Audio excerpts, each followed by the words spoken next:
बच्चों आज हम शुरू करने वाले हैं डिमांड यानी कि आईएससी क्लास 12 इकोनॉमिक्स का पहला चैप्टर दैट इज डिमांड। बहुत छोटा सा चैप्टर है डिमांड।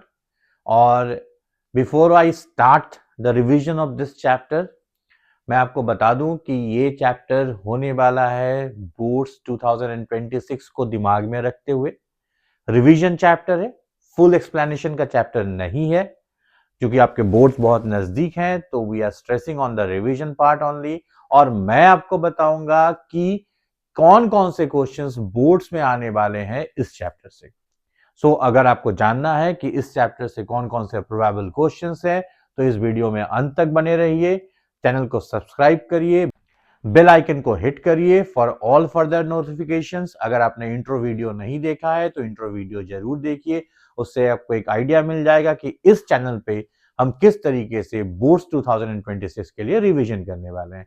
तो चलिए बच्चों शुरू करते हैं आज की video for 90 plus marks in ISC economics 2026। चलिए शुरू करते हैं। तो चैप्टर का नाम है डिमांड।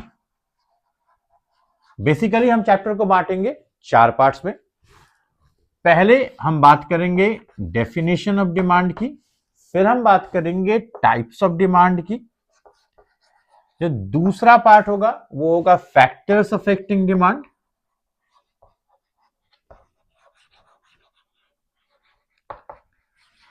Factors affecting demand. जो तीसरा पार्ट होगा वो होगा लॉ ऑफ डिमांड और इससे रिलेटेड चीजें।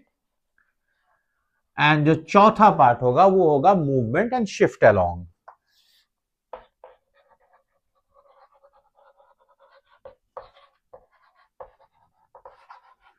तो इन 4 पार्ट्स में बांट के हम इस चैप्टर को पढ़ेंगे बच्चों। बहुत आसान सा चैप्टर है, बोर्ड्स में अच्छे खासे क्वेश्चंस आते हैं इस चैप्टर से। सो इस चैप्टर को ध्यान से पढ़ेंगे, मेरे साथ रिवीजन में बने रहेंगे। तो चलिए शुरू करते हैं इस चैप्टर की रिवीजन। सबसे पहले बात करेंगे डेफिनेशन ऑफ डिमांड की। तो डिमांड का डेफिनेशन क्या कहता है, 4 फ्रेजेस मैं आपको बताऊंगा। जब भी आप डिमांड की डेफिनेशन लिखें तो वो 4 फ्रेजेस उस डेफिनेशन में जरूर होनी चाहिए। क्या क्या? सबसे पहले शुरुआत होगी the amount of commodity that a consumer is willing and able. ये 2 फ्रेजेस हो गई। पहला हो गया विलिंगनेस एंड दूसरा हो गया एबिलिटी, यानी कि खरीदने की इच्छा होनी चाहिए, खरीदने की क्षमता होनी चाहिए।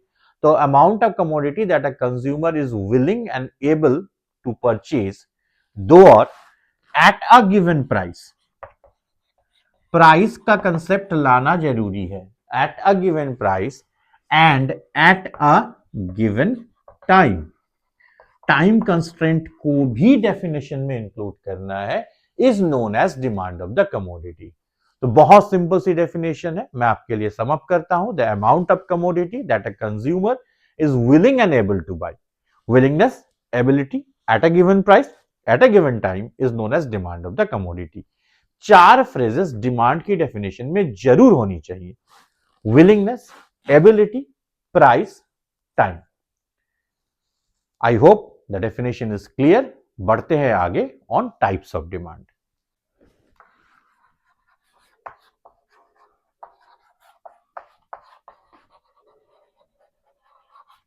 अगर हम टाइप्स ऑफ डिमांड की बात करें तो जो सबसे इंपॉर्टेंट पार्ट है इस पार्ट में वो है एक्स एंटे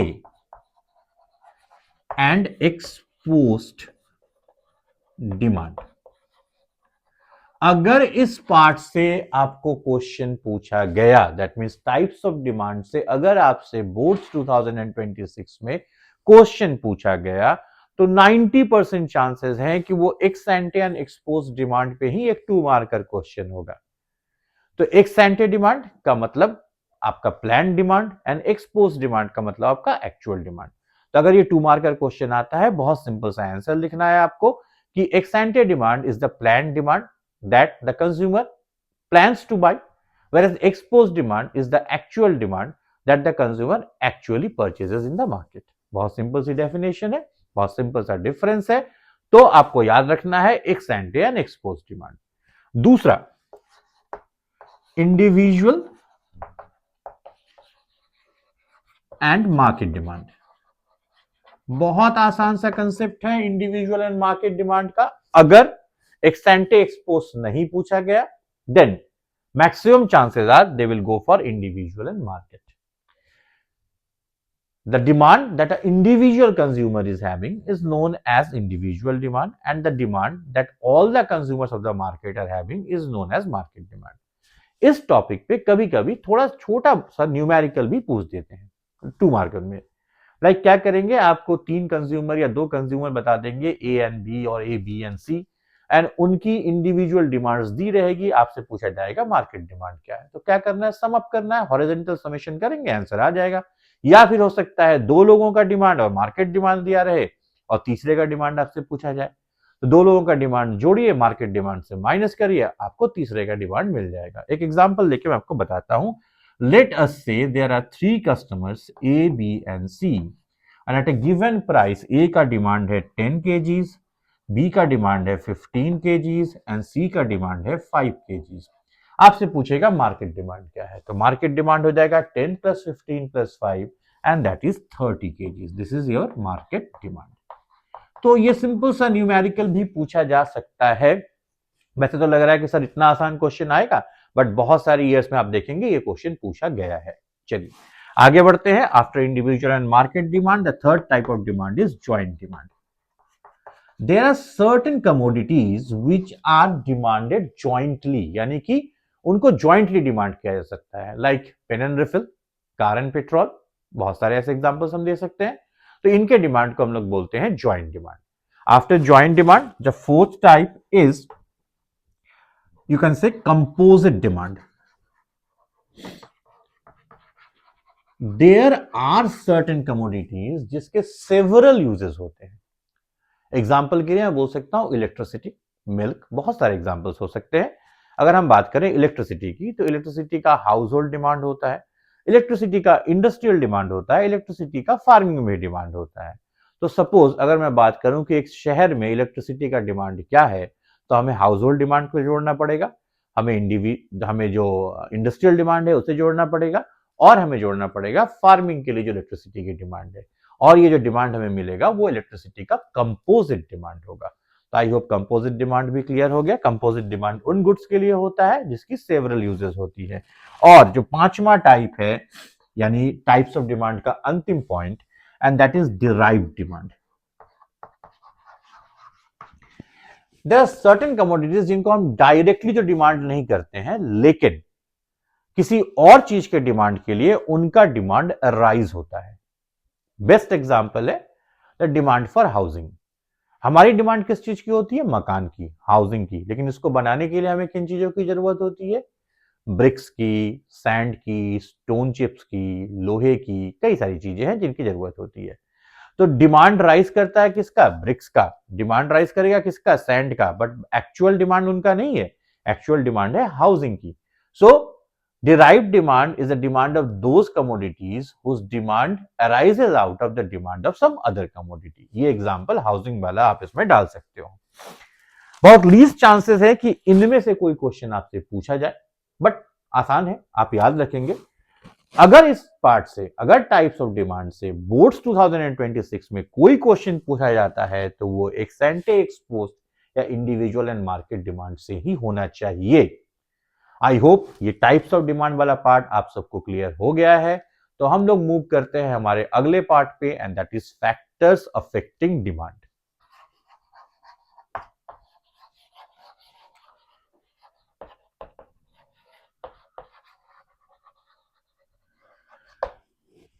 अगर हम बात करें इस पार्ट की, यानी कि फैक्टर्स अफेक्टिंग डिमांड, तो 3 फैक्टर्स बहुत इंपॉर्टेंट है जो बेसिक फैक्टर्स हैं.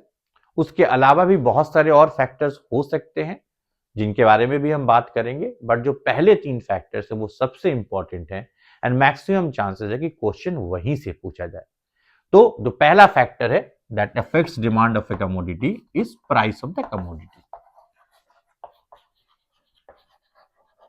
ये आप सबको पता होगा कि किसी भी कमोडिटी का जो डिमांड है वो डिपेंड करता है उसकी प्राइस के ऊपर. तो price of a commodity is the most important factor.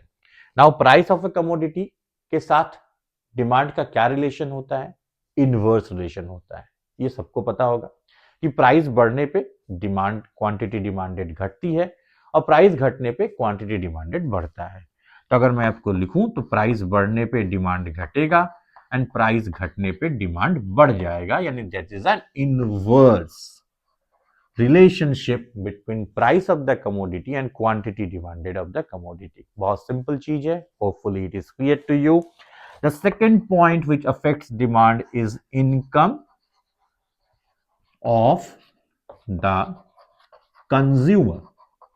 जो कंज्यूमर है उनका इनकम डिमांड को अफेक्ट करता है। बहुत सिंपल सी चीज है। अगर आपसे डायरेक्टली पूछा जाए तो आपको लगेगा कि सर इनकम बढ़ने पे तो डिमांड बढ़ेगा ही बढ़ेगा, बट हमेशा ऐसा नहीं होता है। दो तरह की कमोडिटीज होती हैं, एक होती है नॉर्मल गुड्स और दूसरी होती है inferior goods. In case of normal goods जो रिलेशन होता है इनकम और डिमांड के बीच में वो डायरेक्ट रिलेशन होता है, यानी कि कंज्यूमर का इनकम बढ़ेगा डिमांड बढ़ेगा, कंज्यूमर का इनकम घटेगा डिमांड भी घटेगा, दैट इज डायरेक्ट रिलेशनशिप। तो दूसरी टाइप ऑफ गुड्स होती हैं उनको हम लोग कहते हैं इंफीरियर गुड्स। बहुत इंपॉर्टेंट है inferior goods for your exam point of view. Inferior goods are those goods जहां इनकम के साथ डिमांड का इनवर्स रिलेशन होगा। तो इनकम बढ़ेगी तो डिमांड घट जाएगा, इनकम घटेगा तो डिमांड बढ़ जाएगा। जो तीसरा इंपॉर्टेंट फैक्टर है जो डिमांड को अफेक्ट करता है वो है price of related goods. Price of related goods. अब ये कौन सी बला है प्राइस ऑफ रिलेटेड गुड्स? तो बेसिकली दो तरह के गुड्स होते हैं रिलेटेड गुड्स में, एक होते हैं सब्स्टिट्यूट्स एंड दूसरे होते हैं कॉम्प्लीमेंट्स। Substitutes and compliments.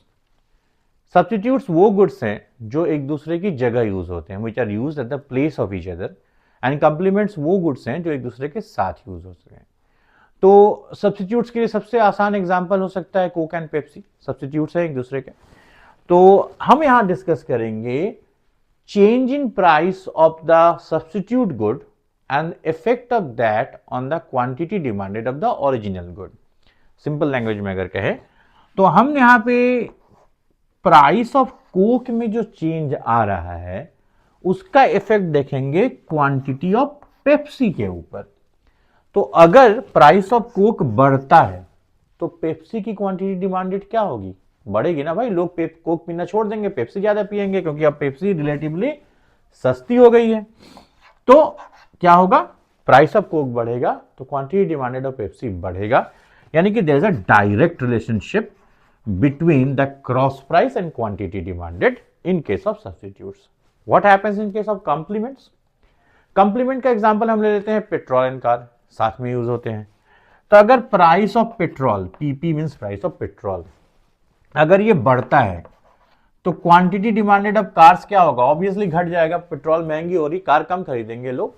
सो अब क्या है, यहां पे आपको मिल रहा है इनवर्स रिलेशनशिप, यानी कि क्रॉस प्राइस में अगर गुड्स सब्स्टिट्यूट्स हैं तो क्रॉस प्राइस के साथ क्वांटिटी डिमांडेड का डायरेक्ट रिलेशन है, अगर गुड्स कंप्लीमेंट है तो क्रॉस प्राइस के साथ क्वांटिटी डिमांडेड का इनवर्स रिलेशन है। बहुत सिंपल है।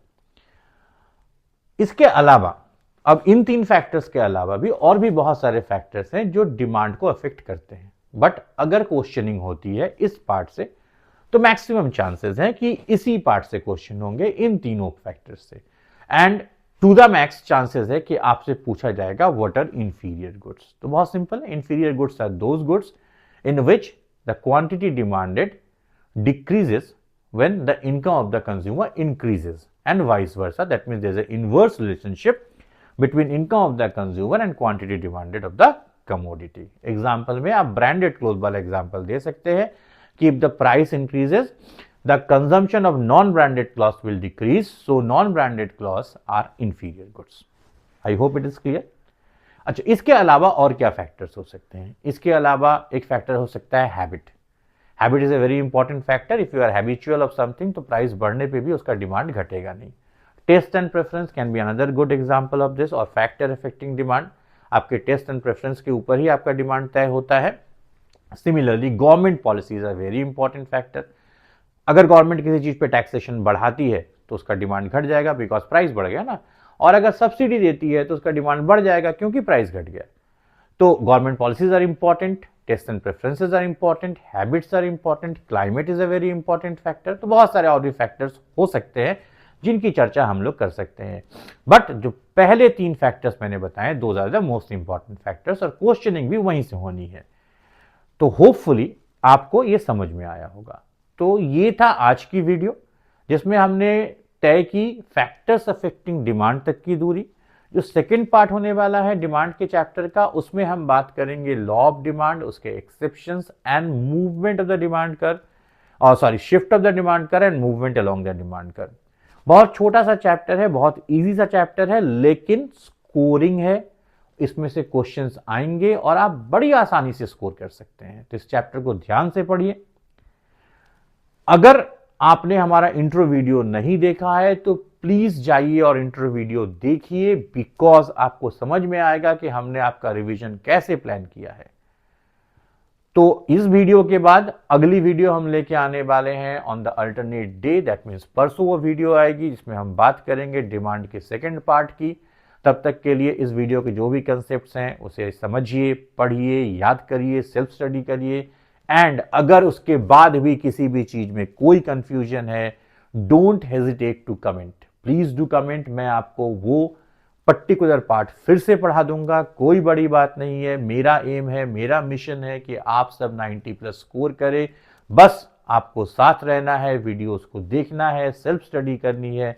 इसके लिए चैनल को सब्सक्राइब कीजिए, बेल आइकन को हिट करिए, नोटिफिकेशंस देखते रहिए एंड वीडियोस को जरूर देखिए और फॉलो करिए। होपफुली आपको आज की वीडियो अच्छी लगी होगी, और अच्छी लगी होगी तो एक लाइक, शेयर कीजिए अपने दोस्तों के साथ, so that they can also get the advantage of these videos.